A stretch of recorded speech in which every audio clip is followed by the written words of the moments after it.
Hoy, jueves 7 de septiembre de 2023, séptimo día del noveno mes del año.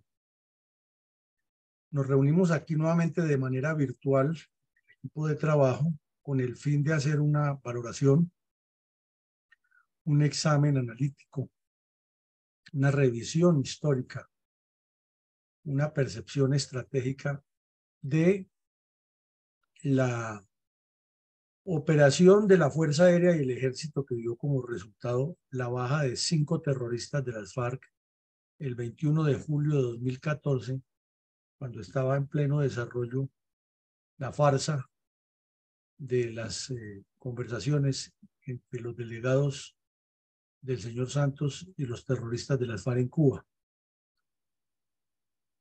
Este hecho ocurrió contra la primera cuadrilla de las FARC en los límites de Meta y Guaviare, al sur del departamento, en la zona selvática. Gracias a un trabajo de inteligencia técnica se ubicó el campamento. La Fuerza Aérea bombardeó contundentemente y las fuerzas especiales del ejército descendieron sobre el sitio y encontraron, además del material y documentos y elementos de importancia para la inteligencia militar, los cadáveres de 5 delincuentes eliminados en esta acción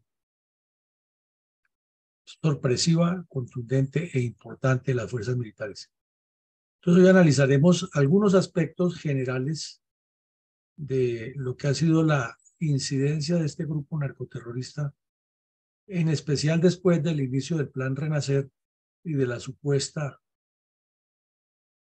iniciación de conversaciones de paz en Colombia con el laxo gobierno del señor Santos y como consecuencia de las concesiones que le hicieron los grupos el gobierno a estos grupos narcoterroristas. Adelante, mi coronel. La Fundación Excelencia, Liderazgo y Transformación realiza a diario la sesión académica de carácter analítico para reconstruir sucesos trascendentales del prolongado conflicto armado en Colombia. A continuación, escucharemos el mensaje institucional de la Fundación para resaltar el drama de las víctimas del narcoterrorismo comunista contra los colombianos.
Coronel, por la privilegiada ubicación de la región de la Orinoquía, los enigmáticos y geoestratégicos departamentos del Huila y del Guaviare, que unen a la cordillera oriental a la Amazonía, la cual se prolonga hasta el Brasil y el Perú, así como con el centro del sur del país, podríamos determinar algunos aspectos puntuales de la importancia integral de esta exuberante región. Exactamente, la región de la Orinoquía comienza a originarse prácticamente en el Huila y el Cauca, prácticamente. y se convierte en una exuberante región en los departamentos de Meta y Guaviare. Aquí vemos este mapa descriptivo del departamento del Meta y nos indica que el sector occidental está constituido por las estribaciones orientales y la parte más alta de la cordillera oriental, es decir, que el páramo de Sumapaz tiene altísima incidencia en la formación de la riqueza hidrográfica que tiene el llano, los llanos orientales, y que además constituye una diversidad de pisos térmicos en este departamento al occidente. Y a la vez que la cordillera se bifurca en el sector oriental de mesetas para dar nacimiento a una formación independiente de altísimo valor geográfico, estratégico, geopolítico, económico, cultural e histórico, que es la Serranía de la Macarena, una formación independiente de la cordillera. Pero al ver que el departamento del Meta se articula con todos los mencionados, con Caquetá, con Huila, con Cundinamarca, con Guaviare, con Casanare, con Boyacá, con Bichada y con Guainía, quiere decir que es el departamento más céntrico del país y que tiene la condición y la característica de unir varias regiones del país. Solamente le falta unirse con la región insular y con la región marítima.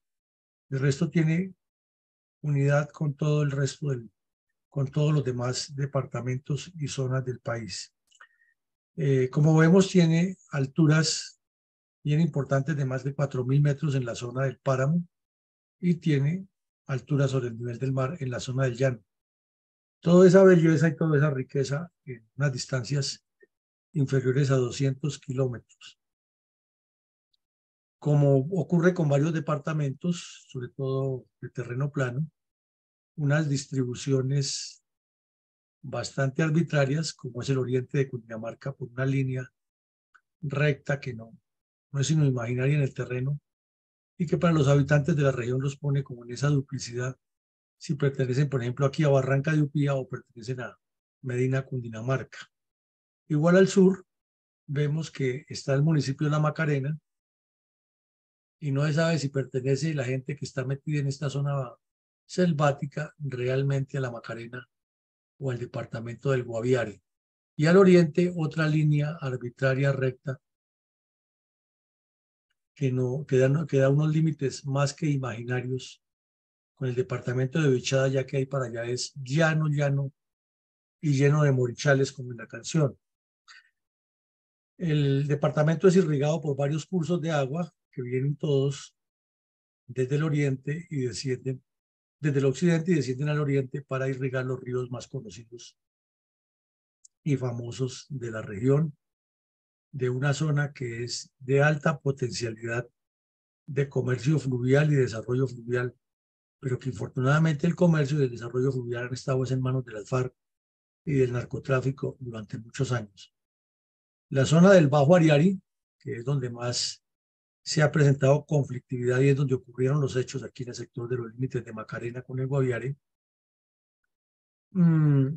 es más o menos plana. En el sector de la cordillera, cercano a la cordillera, pues es obviamente semiplano, pero es una zona muy agrícola.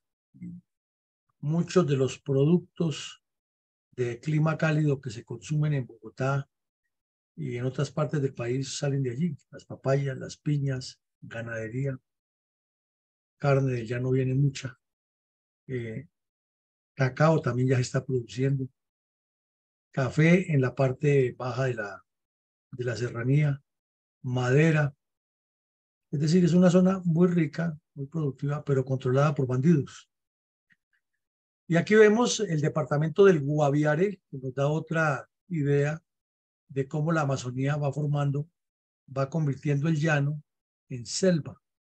Pero desafortunadamente los narcotraficantes están convirtiendo toda la selva en llano. O sea, la naturaleza convierte el llano en selva y forma la Orinoquía.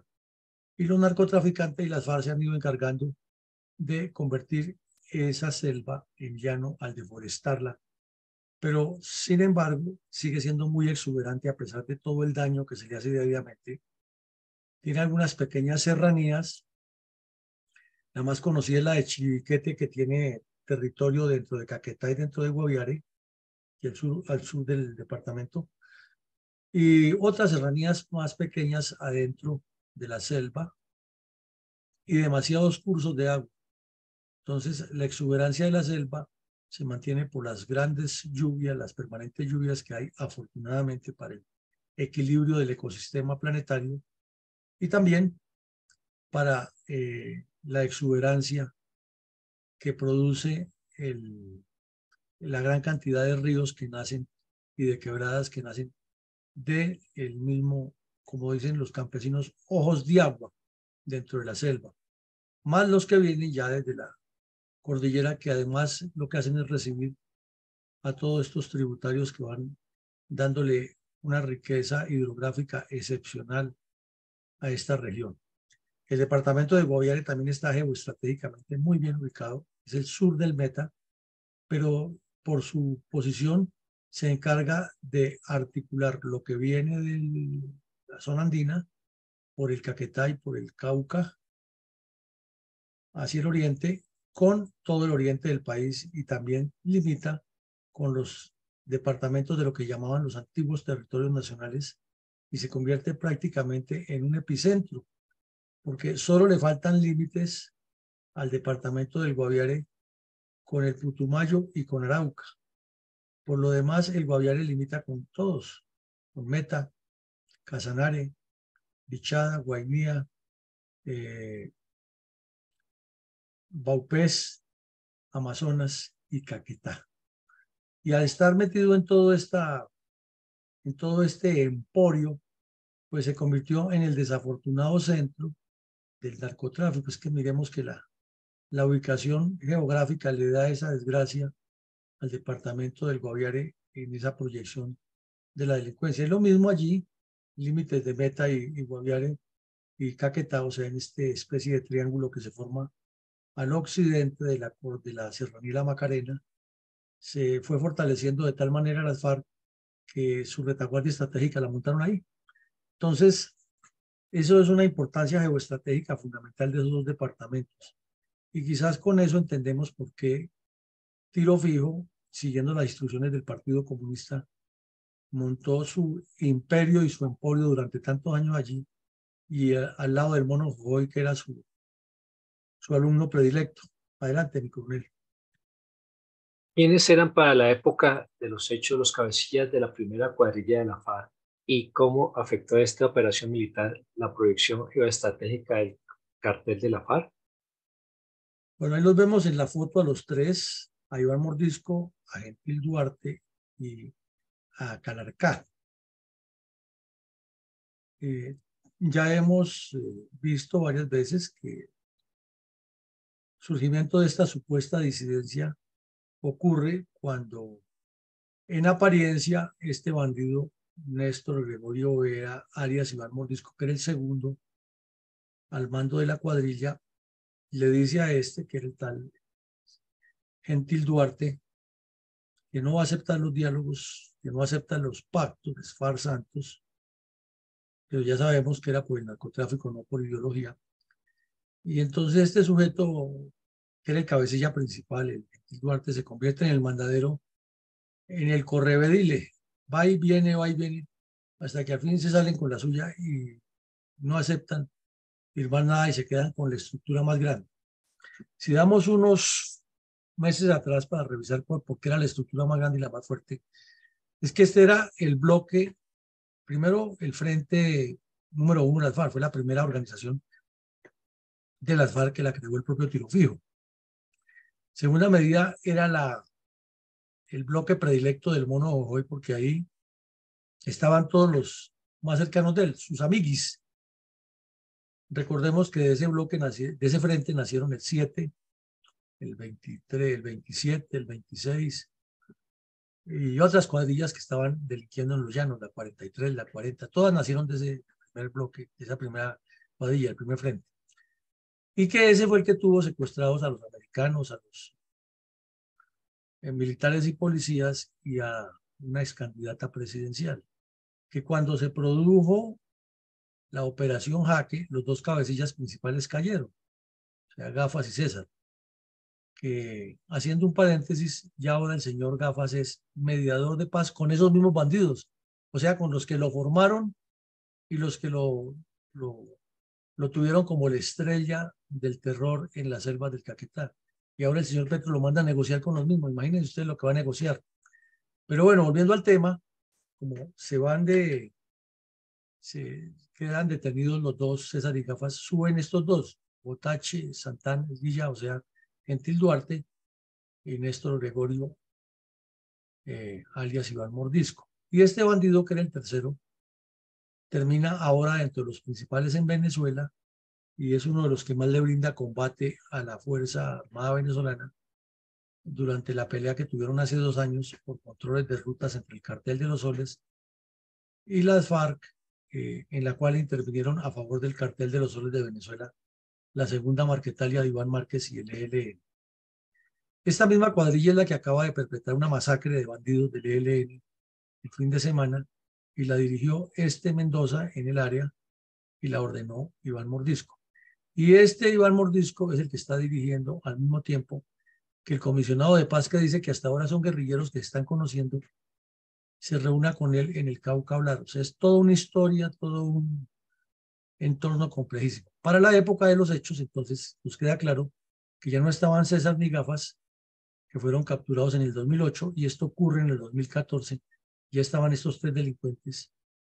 Desde luego, para la época vivía Gentil Duarte, que fue eliminado hace 2 años por orden de Iván Márquez y de la narcodictadura venezolana. Pero bueno, eso es historia de otro tema. Síntesis, esos eran los 3 y el gobierno nacional en ese momento pagaba 2.100 millones de pesos por la cabeza de Iván Mordisco y de Gentil Duarte y 500 millones por el tal Calarcá.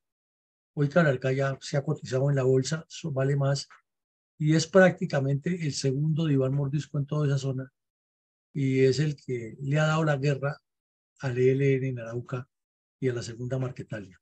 Adelante, mi coronel.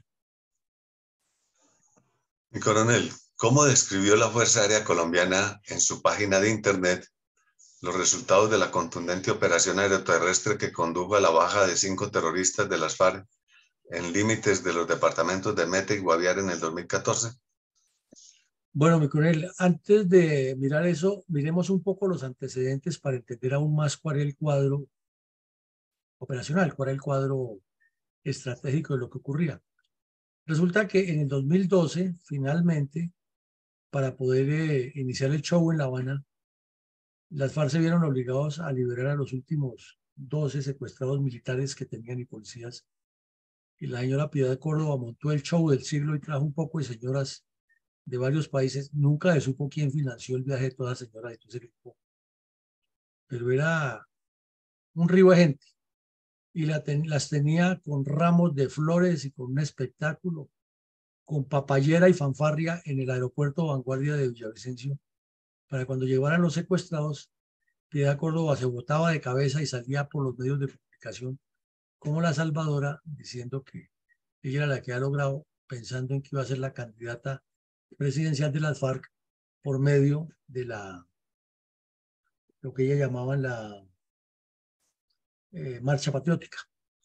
Pero el señor Santos, que era igual de tramposo a ella, le tenía preparada otra celada y los secuestrados llegaron en un helicóptero del ejército, un MI, aterrizaron en el aeropuerto Vanguardia y las señoras se quedaron con los ramos de flores y con la fiesta y la parranda y la francachela que habían organizado, porque inmediatamente los embarcaron en otra aeronave de la Fuerza Aérea Colombiana y los trajeron para Bogotá y de una vez recluidos todos en el hospital militar sin acceso a la prensa hasta que le hicieran toda la valoración médica y psicológica y pasó en segundo plano el show espectacular que pensaba montar esa señora con su ONG de La Paz.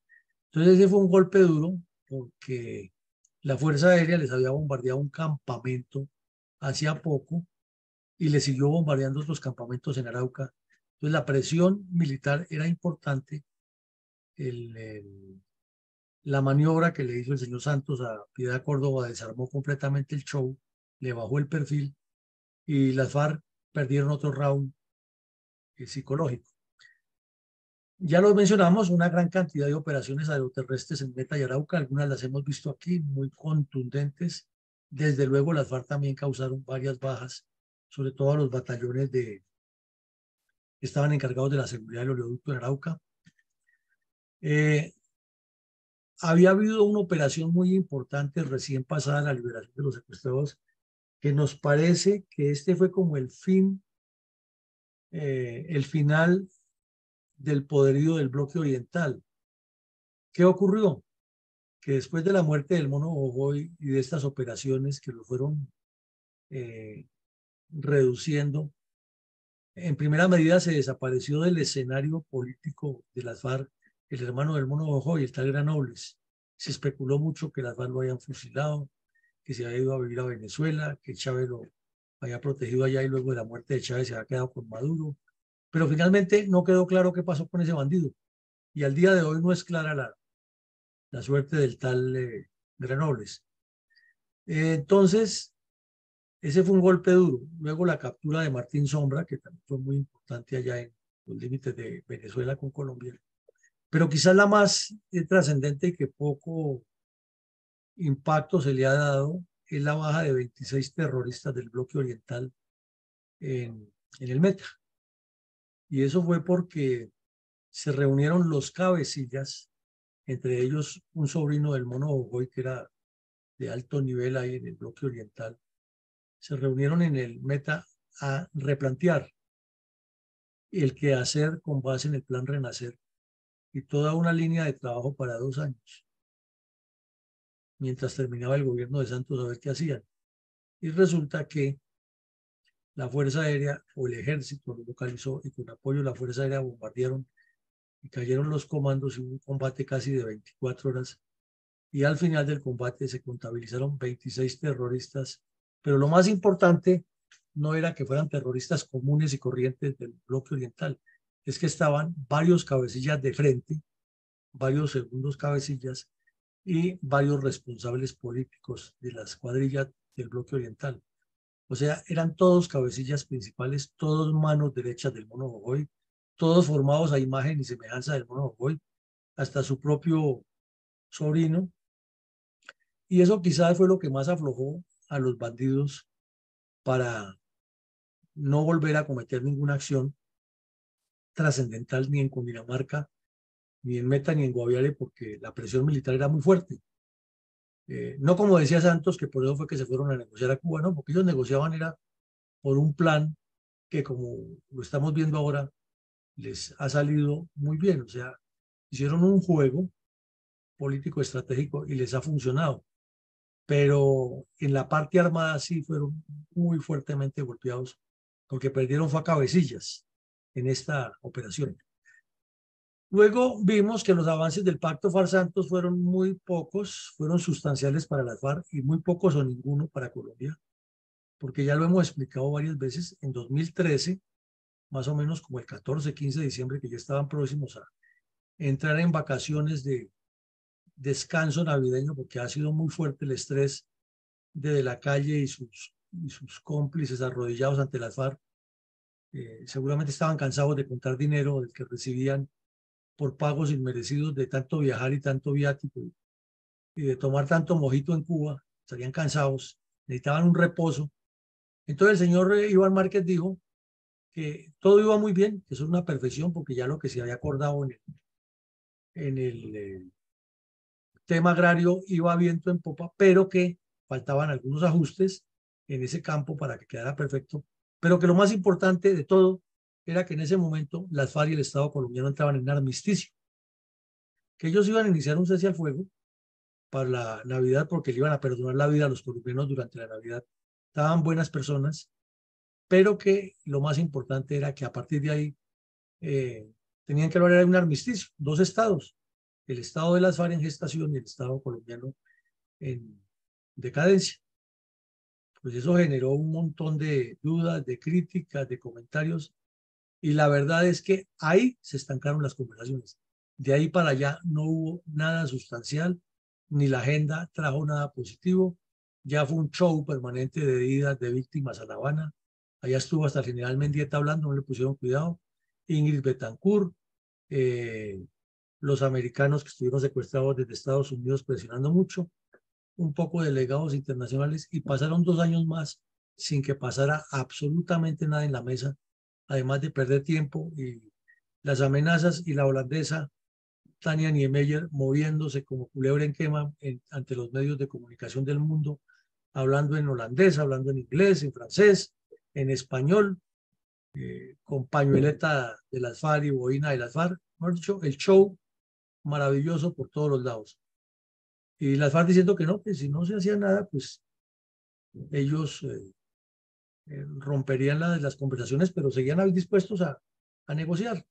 Secuestraron al general Alzate, y fue cuando apareció la canciller María Ángela Olguín con la genial idea de que cómo no se iba a entender que esa gente estaba luchando por ideales y que no eran bandidos. Y luego el hermano de Santos fue y habló con ellos. A los poquitos días llegó el abogado español y firmaron todo lo que les pusieron por delante. Realmente los diálogos se estancaron en diciembre del 2013. Por eso en el 2014 había ese tipo de combates, ya que las fuerzas armadas eran agredidas constantemente por los bandidos que seguían presionando en Cuba. El plan Renacer estaba en su esplendor.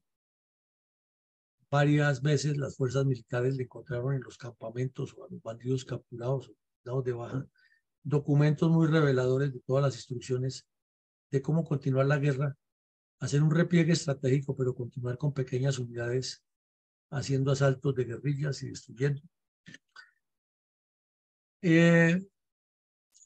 La primavera del narcotráfico creció, entonces, a diferencia de lo que dice el señor Petro actualmente, a partir de ese momento se multiplicó, y es que las cifras lo dicen. Se hablaba en esa época de casi 100.000 hectáreas, hoy hablamos de casi 250.000. Eso sin contar las que se han erradicado, las que se fumigaron en esa época, las que voluntariamente, entre comillas, los campesinos han entregado para ir a abrir otras, que ese es el negocio que tienen. Pero ya vamos en casi 250.000 hectáreas y según Petro, el narcotráfico se acabó en Colombia. Entonces, inició la primavera del narcotráfico en la que estamos. Desde ese momento, cuando ocurrieron estos hechos, estaba la conflictividad del secretariado de las FARC, que estaba imponiendo unas cosas a los arrodillados desde la calle en Cuba, y Gentil Duarte e Iván Mordisco estaban planeando otra, y ellos planteaban que cómo iban a dejar semejante negocio que además, como lo acabamos de ver, iniciaba una primavera que ya incluía a la narcodictadura de Venezuela. Entonces, lo mejor era incrementarla, pero lo que no querían ellos era que como campesinos guerrilleros, herederos del Mono Jojoy, les entregaran el manejo de eso a Iván Márquez o a Santrich, que no eran ni guerrilleros del monte, ni habían luchado en la zona más difícil de las FARC, que es precisamente el bloque oriental, donde más combates históricamente hay con esas estructuras criminales.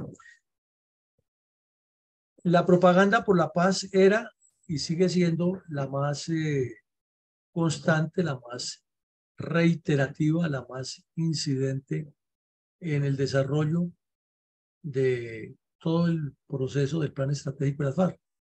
Entonces no era la excepción en ese momento ni es excepción ahora. Y en lugar de entrar en desmovilización, como estaban hablando en Cuba, al contrario, el trabajo clandestino de las redes urbanas y de los narcos asociados con las FARC se multiplicó en esos 3 departamentos, ¿no? Magdalena, corrijo, Meta, Arauca y Guaviare, pero sabemos que la extensión es a Casanare, Boyacá, Cundinamarca, no solo en el cultivo, sino en toda la cadena y en toda la estructura clandestina. Entonces vemos que los antecedentes nos llevan a que la ofensiva de las fuerzas militares produzcan todos estos hechos. Y ahí se viene cómo la Fuerza Aérea describió en su página web la operación, como lo preguntaba mi colega González. Y es que ocurre que hay un combate, o mejor, un par de bombardeos simultáneos que los hace el 21 de julio al amanecer la Fuerza Aérea Colombiana, y golpea una cuadrilla del ELN en Arauca, y allí mueren 8 terroristas.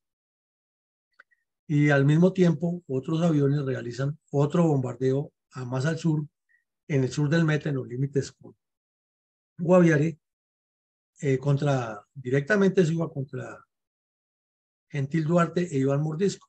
Se salvaron un par de bandidos, pero allí perdieron a 5 de ellos. Fue una operación planeada prácticamente de manera quirúrgica, con una exactitud 1A, con una ubicación satelital exacta, con coordenadas de una guarida de las FARC muy bien metida dentro de la selva, y luego la acción de los soldados que entraron, que es mucho más valerosa, porque tuvieron combates con los bandidos que aún quedaban, y es que ese desembarco en sogas sobre los objetivos, no solo que requiere precisión y seguridad para no caer en campos minados y trampas que tengan los bandidos, sino mucho coraje para exponerse mientras desciende de la aeronave sin ninguna otra protección que la ametralladora que está disparando desde el helicóptero. Entonces, en síntesis, ahí en 2 operaciones en el mismo día cayeron 13 bandidos, 8 del ELN y 5 de las FARC. Adelante, mi coronel. ¿Cómo describió la revista Semana en su página web los resultados de la contundente operación terrestre que condujo a la baja de 5 terroristas de la primera cuadrilla en límites de los departamentos de Meta y Guaviare en julio del 2014? Pues el título y el subtítulo lo dicen todo, ¿no? Las Fuerzas Armadas le dan muerte a 13 guerrilleros. No fueron las Fuerzas Armadas, fueron la Fuerza Aérea y el Ejército. La policía estuvo ahí. Y luego dice el subtítulo: 2 operaciones contra la FARC y el ELN dieron duros golpes a los rebeldes mientras siguen las negociaciones de paz en Cuba. Ya hemos referido que han pasado más o menos 7 meses desde cuando el señor Márquez dijo que entraban en un armisticio y que eso se empantanó. En ese momento estaba empantanado, eso no avanzaba para ningún lado, pero prensa había todos los días. Que estamos, que ya venimos, que viene el general Mora a hablar a los cuarteles, que de la calle viene a revisión, que Santos se reunió con ellos, que ya casito. Eso fue todo el trasiego del año 2014-15. No hubo ningún avance sustancial en ese proceso, pero se gastó mucho dinero, y la señora María Ángela Holguín puso a todos los embajadores colombianos a que le hicieran la publicidad más grande a Santos para hacerle el lobby por todos los lados por el premio Nobel. Entonces la revista Semana lo describió así y y lo ilustró con esa foto, y la descripción que hace es prácticamente lo que dice la Fuerza Aérea en su comunicado.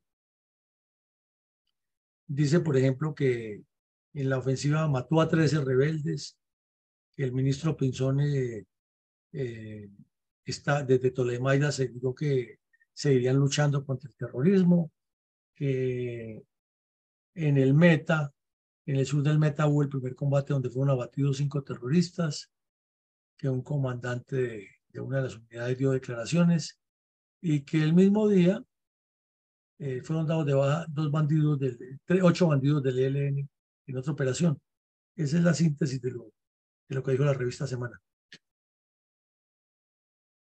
Mi coronel, 2 meses después del bombardeo entre el departamento del Meta y el Guaviare, para el mes de septiembre del 2014, en una nueva operación aeroterrestre, las fuerzas militares abatieron a otros 6 terroristas de la cuadrilla 53 de las FARC, en el norte del mismo departamento del Meta. ¿Cuáles son las connotaciones y la trascendencia estratégica de este otro contundente combate? Bueno, vimos ahora que Cundinamarca y Meta tienen un límite, una línea recta ahí donde terminan los farallones de Medina y comienza el llano. Es una línea recta imaginaria. No hay forma de terminar en el terreno. Tocaría colocar una cerca o marcar con mojones cada 100 metros para decir esto es por aquí. Y allí estaba la cuadrilla 53, que ha tenido mucha incidencia con el tal Romaña en el oriente de Cundinamarca. O sea, los farallones de Medina, el ascenso al páramo de Sopopaz, el oriente de Bogotá, el suroriente de Bogotá, la vía al llano, toda esa zona era la zona del tal Romaña. Y como ya estaban en Cuba, y esa era una de las estrellas que llevaron allá a pasear y a dar publicidad, la Fuerza Aérea y el Ejército seguían trabajando, bombardeando guaridas de estos delincuentes. La zona no es plana, semiplana, porque es la estribación oriental de la cordillera oriental sobre el llano. Es una zona muy rica de agricultura, hay ganadería también, muy rica en aguas, muy rica en tierra fértil para los cultivos. Y allí se movían con mucha facilidad los delincuentes por la dificultad del terreno y por la facilidad que tenían para desplegarse hacia el oriente, hacia el Bichada o el Casanare, o hacia el occidente en las montañas de Boyacá y Cundinamarca. Le dio mucha fortaleza a estos delincuentes. Además, la gran cantidad de redes de milicias que instalaron durante toda la vida tenían ojos y oídos para todo lo que pasara. Hoy la alcaldesa de Bogotá dice que esta cuadrilla está reviviendo porque esta supuestamente desapareció con el pacto Juan Santos. Ya lo han anunciado 2 veces y ellos ya se han hecho visibles aquí en Bogotá con comunicados.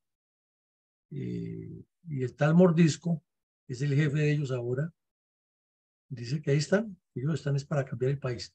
Pero bueno, volviendo al tema, allí fue una operación muy exitosa, similar a las anteriores, con excelente localización de los campamentos gracias a la inteligencia satelital, un buen apoyo de fuego aeroterrestre de la Fuerza Aérea, aerotáctico mejor, y una operación aeroterrestre de las fuerzas de superficie, y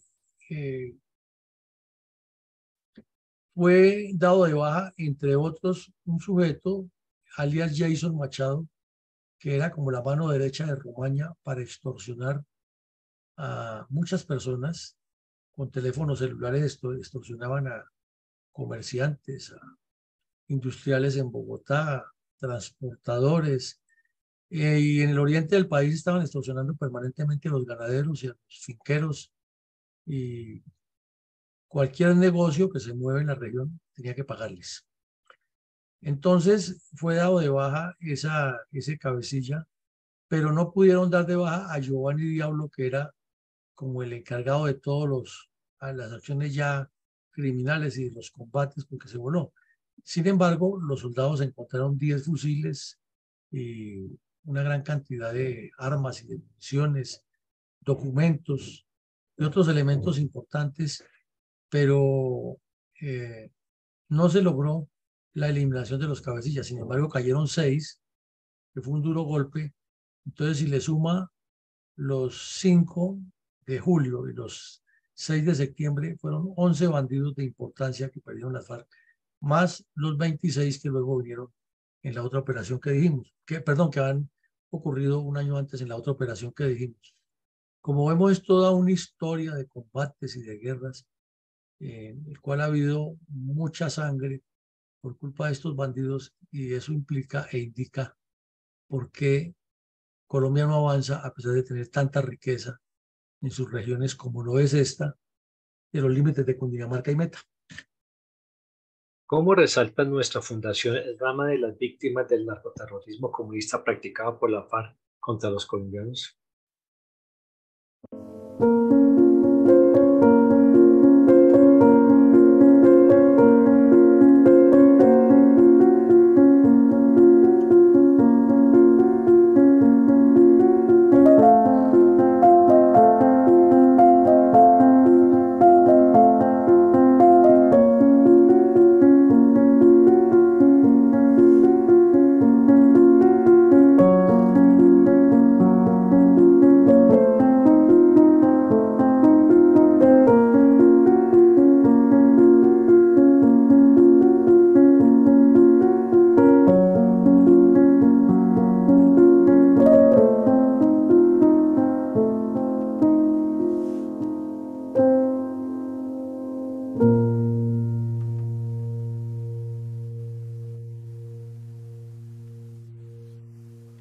Coronel, ¿trajo paz a los departamentos del Meta, Guaviare y Cundinamarca la firma del Pacto FARC Santos? No, mi coronel no lo trajo. La prueba es que estamos viendo los hechos. La denuncia que hace la alcaldesa de Bogotá respecto a este cuadrilla 53, la vehemencia con que el señor actual gobernador del Meta se dirige a cada rato a Petro diciéndole lo que está pasando en los alrededores de la Serranía y la Macarena, los hechos que han ocurrido. Recordemos, hace menos de 15 días, 2 niñas fueron sacadas de la escuela donde estudian y llevadas para dar porque ya le han dicho a la familia que se las iban a llevar y la familia había dicho que no y se metieron a la escuela, lo cual es una grave violación al derecho internacional. Y las sacaron a las niñas de clase y se las llevaron. Todos los días vemos asesinado a un soldado, asesinado a un policía, asesinado a un campesino, vendetas entre narcos de los bandidos que eran supuestamente desmovilizados con los otros, reclutamiento de menores. No, la guerra sigue en el Meta. O sea que ese pacto no sirvió absolutamente para nada distinto a darle un premio a este señor Santos que ni lo merecía ni lo necesitaba el país y para legitimar a un poco de bandidos de la FARC en el Congreso y enviar más de la mitad de las FARC a Cuba a que sean médicos y regresen a Colombia a hacer proselitismo en las zonas rurales. Síntesis, no se le puede dar ningún crédito de paz al pacto del señor Santos con los bandidos. Por ser una afectada por la violencia comunista contra Colombia, sabemos que no es tarea sencilla resumir los antecedentes tácticos y estratégicos de la forma como describió la Fuerza Aérea Colombiana en su página web, los resultados de las contundentes operaciones aeroterrestres que condujo a la baja de 5 terroristas de la primera cuadrilla de la FARC y límites de los departamentos de Meta y Guaviare en julio de 2014. Pero en aras de dar contenido académico a la reconstrucción del lamentable suceso, ¿cuáles podríamos señalar en el intento de unificar criterios respecto al complejo problema de desorden público en la región? Bueno, aquí vemos sobre la lámina 9 reflexiones de las muchas que pueden surgir. Y decíamos en la exposición que es la primavera del narcotráfico y en casi todas, por no decir que en todas, está metido el narcotráfico en esta prospección de las FARC, con esta reflexión que haríamos alrededor de eso. ¿Por qué? Porque el terrorismo que habla de buscar la paz, o mejor, el terrorismo simultáneo mientras buscan la paz, está financiado con el narcotráfico. La intención estratégica del bloque oriental de las FARC es apropiarse de una gran zona para aproximar sus estructuras hacia Bogotá, pero todas financiadas con el narcotráfico en la Orinoquía y la Amazonía. Los nexos de las guerrillas colombianas con la narcodictadura de Nicolás Maduro, más que por la ideología de que todos son comunistas, está relacionada con las mafias del narcotráfico. El cartel de los soles y la taifa de bandidos que rodean a Nicolás Maduro, que es el Alibaba de esos delincuentes, está gravitando alrededor del narcotráfico y la minería ilegal.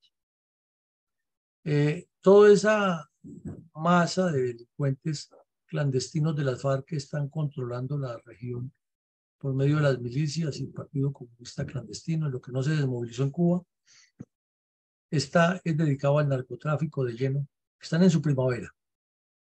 Las consecuencias del pacto FARC-Santos, fundamentalmente todas favoreciendo el narcotráfico. Y ahí vemos que el señor Petro habla de legitimar el narcotráfico.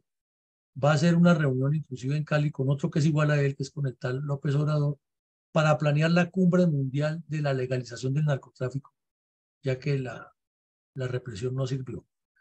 La guerra a muerte entre la segunda Marquetalia y otros bandidos del ELN y el Clan del Golfo es por narcotráfico, no es por nada diferente.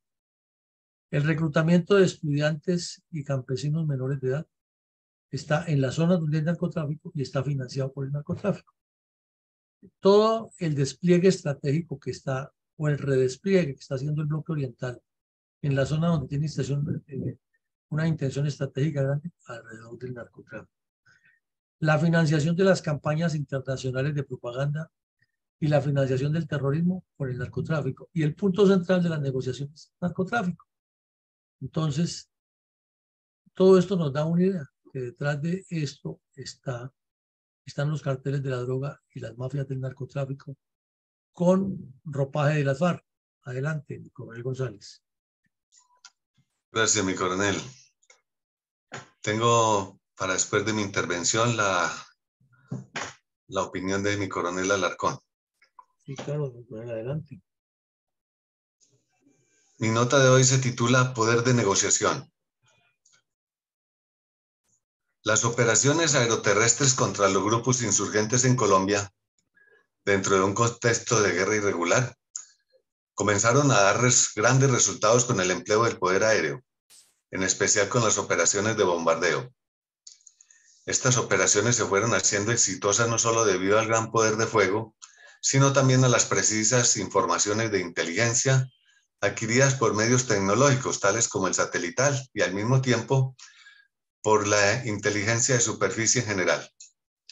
Por esta razón, la inteligencia humana, tanto de los militares como policías, y especialmente a la información espontánea de la población, es fundamental para abatir todos aquellos factores que están contra la ley y el orden. La inteligencia, por ser un arma de amplio espectro, es extremadamente difícil de controlar y someter por parte de los terroristas, en especial si son sus propias disidencias y deserciones, debido a los crueles e inhumanos tratos que reciben los guerrilleros por parte de los criminales cabecillas. Y en especial a la brutalidad que se tiene contra la mujer dentro de sus pandillas, ya que no solo es atropellada materialmente, sino también abusada psicológica y moralmente, lo que le causa grandes rencores y le deja permanentes secuelas en el alma. Por esta combinación de factores, las Fuerzas Armadas fueron dando considerable prioridad a la capacidad de combate con fuego aéreo, lo cual a su vez también estimula el arrojo y la moral de combate de las tropas terrestres, ya que se sienten cubiertas y protegidas desde el aire, y por ello pueden entrar con total ímpetu a abatir y conquistar sus objetivos, causando gran pánico, desorganización y pérdida de dirección en las huestes guerrilleras. Por esta razón, los simpatizantes de la insurgencia siempre tienen de primera exigencia en los diálogos el que sea suspendida la cobertura aérea, buscando que la amenaza de esta acción criminal no sea tan letal, es decir, que no se le haga la guerra con tanta contundencia, pidiendo entonces una guerra más suave. Eso debido a las grandes ventajas de las tropas, que en el combate les causa el empleo de la alta tecnología, que los pone en una gran debilidad para obtener beneficios en las conversaciones. Y ante esa imposibilidad de tener éxito en sus acciones ofensivas contra nuestras tropas, se ven obligadas a aceptar las exigencias del pueblo colombiano a través de los diálogos del gobierno, como la de suspender todas sus acciones terroristas con las que pretenden atemorizar a la nación, pero que ellos no quieren acabar. Por tal razón, la inteligencia y el poder aéreo más poder terrestre son fundamentales durante el mismo proceso de negociación. Por eso se ha dicho que las comisiones negociadoras por parte del gobierno sean integradas no solo de paisanos y políticos poco conocedores de la guerra, sino también y especialmente en su mayoría por personal militar. Porque mientras ellos sí son veteranos del conflicto y experimentados en la historia de la guerra contra la humanidad, pues son precisamente las fuerzas militares quienes más saben imponer la paz, porque precisamente saben hacer también la guerra. Y que cuando los militares imponen la paz no la suplican, se la entregan a los líderes civiles para que la gobiernen después de haberla conquistado, para que la cultiven, la cosechen, sin dejarla perder de nuevo. Muchas gracias, mi coronel. Bueno, muchas gracias, mi coronel, muy amable. Adelante, mi coronel. Entonces, mi coronel Alarcón titula su nota diciendo: El país del Sagrado Corazón, en vos confío. Como si estuviéramos en la desgastada palabra vicepresidencial de vivir sabroso, el tal fraudulento mandatario de los colombianos nos sigue sorprendiendo con cortinas de humo, propias de una enfermiza razón por imponer sus reformas sin el consentimiento del mandatario primario, que es el pueblo, llegando a extremos como el de promover desorden y caos, como en sus viejos tiempos cuando era agitador contra el gobierno de turno. Es que tratar por vía decreto de imponer la movilización de campesinos es una burda imitación calcada del chavismo. única y exclusivamente para obligar a que se aprueben a rajatabla sus reformas para el caso agrario, obligando e imponiendo a nivel regional y municipal esta movilización de gentes. Organización de las falsamente dibujadas asambleas campesinas por la tierra que existieron en el pasado, con presupuesto que solo genera más impuesto para el mismo pueblo, al que tanto dice defender. Ideas lejos, pero muy lejos de sus propuestas, o mejor, promesas de campaña, que igualmente se dilatan y esconden con otras acciones, como la de pagar los pasajes de Transmilenio para estudiantes de la universidad, sin un estudio de factibilidad y solo generando más problemas para el servicio a Bogotá. Como si a Petro no le haya bastado todo lo que hizo en su administración en esa ciudad, contra un olvidadizo pueblo que volvió a caer en la tramoya de su encanto culebrero. Y todo esto aplicado al orden público, que busca es seguir obteniendo réditos de una fuerza pública que hace lo que puede, a pesar de tener las manos atadas. Por eso hoy en día se hacen comparaciones estadísticas donde solo se ven ganancias según el amañado presentador de ellas, pero no solo esconden la verdad de la realidad que no solo desprestigia al gobernante, sino que también descalifica a las fuerzas militares y a la policía, convirtiéndolas entonces en culpables de sus propios errores por su mal gobierno. Los asesinatos, secuestros y reclutamientos de menores siguen apareciendo a la luz de los diarios acontecimientos. Y solo se cuenta con la mirada indiferente y mudo decir de unos jefes políticos a quienes parece importarles poco la vida de sus fieles servidores de las Fuerzas Armadas. Mientras los disfrazados delincuentes que siguen haciendo de las suyas sí son respaldados, perdonados y más tarde premiados, y hasta con salario propio. Pues la cárcel solo existe para quienes defienden la patria, el pueblo y sus propiedades, ganadas con el sudor de sus frentes. Sucesos con improperios y malas actitudes, peleas e insultos que dejan mucho que desear en un mandatario, en especial si son contra las tropas que las están ayudando a gobernar.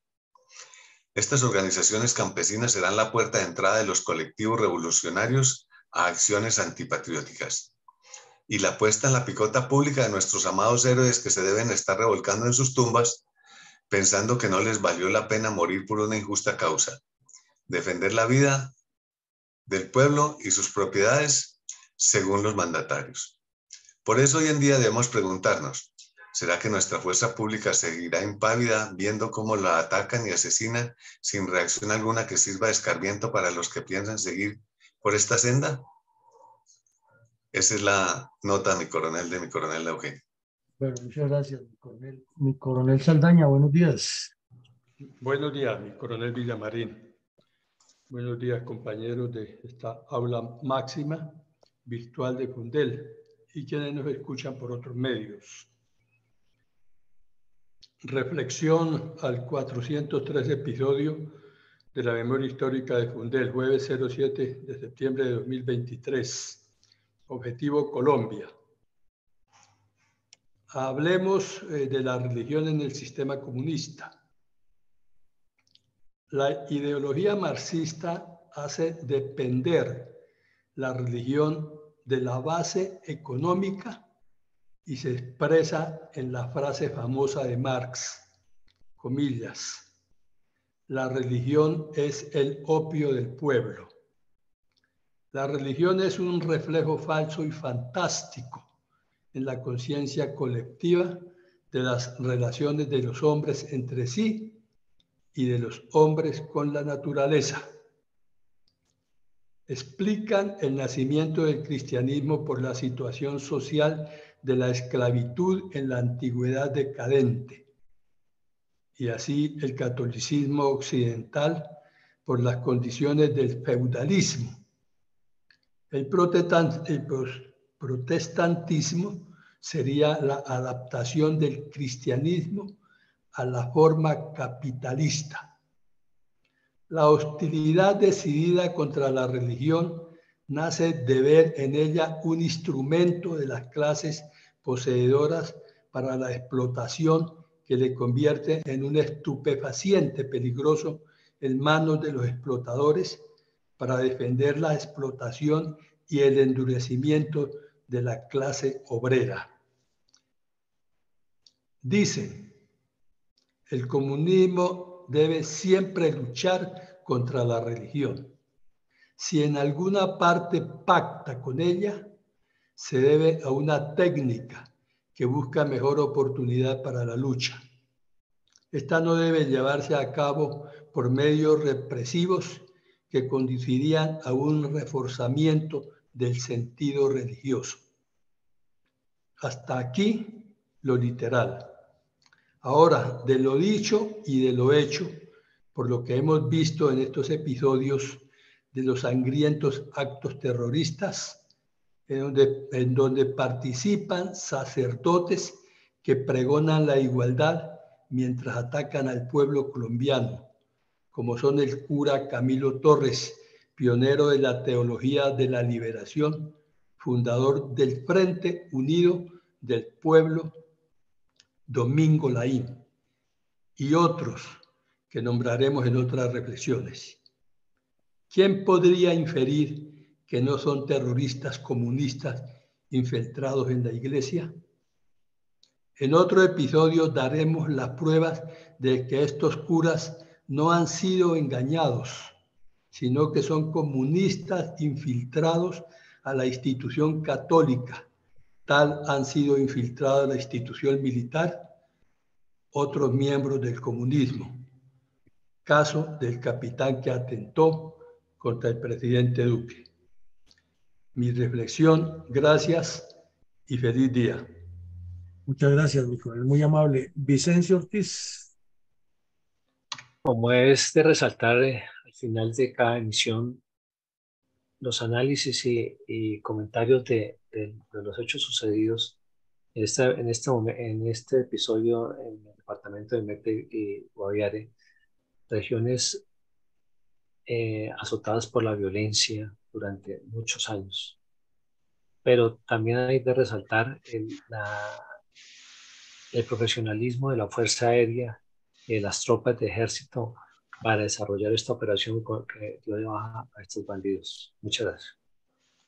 Bueno, mi coronel Vicencio, muchas gracias. Entonces, tratando de articular un poco el contenido del conversatorio con las conclusiones que ustedes han dicho, diríamos que hay un estratagema del caos, que no es solamente el señor Petro que está buscando utilizarla para sacar ventajas políticas, sino que es una línea de conducta de los comunistas armados y desarmados. Siempre mantener el caos para de ese caos sacar ventajas, formar otro caos, y es como una síntesis, una antítesis y una tesis de la guerra revolucionaria. Y eso pues nos lo complementa con las reflexiones filosóficas y de contenido estructural que hace mi coronel Saldaña en torno a la construcción de la guerra revolucionaria y desde luego la construcción histórica que hace mi coronel González comparando lo que sucede en la región con todo un proceso. Entonces tiene un contenido, no es un proceso aislado, y el contenido gira alrededor del terror, la violencia, la zozobra y el caos, que son las armas predilectas del comunismo para hacer su lucha. El comunismo todo el tiempo tiene que mantener esa histeria colectiva para poderse sostener en vigencia, visibilidad y avanzar en su estrategia. Eso no es nada nuevo, lo dicen de mil maneras, además son maestros en eso, porque es lo que estudian toda la vida y a lo que le dedican sus mayores esfuerzos. Y detrás de todo esto lo vemos hoy, tanto en las conclusiones como en la reedición y la reconstrucción de los hechos, es que el narcotráfico es un combustible muy poderoso que mueve ese esquema de maniobra, ese esquema de operatividad. Pero lo que es peor es que a pesar de los pactos que se hagan, siempre nos toca es, en lugar de pensar en que hay un futuro promisorio y prominente para Colombia, son escenarios bastante complejos los que se vislumbran, y así no podemos tener ninguna posibilidad de salir adelante como país. Pues bien, llegamos al final del ejercicio. En la tarde-noche de hoy no haremos actividad académica debido al tema de los partidos de fútbol que hay con las eliminatorias de la Copa Mundo, y máxime que coincide que a esa hora está jugando Colombia. Entonces es difícil que tengamos una concentración y asistencia como debía ser. Pero bueno, mañana continuaremos en la mañana con la memoria histórica y por la noche con nuestros análisis. Traeremos aquí a una abogada antioqueña especialista en unos temas fundamentales que debemos conocer y dominar. Para todos, un feliz día y que Dios nos siga protegiendo e iluminando. Buen día para todos. Gracias, mi coronel. Buen día para todos. Gracias, buen día para todos. Bueno, Gracias, coronel. Muy amable. bendiciones. Y feliz partido de fútbol, porque me imagino que también van, ¿no? Hay que verlo.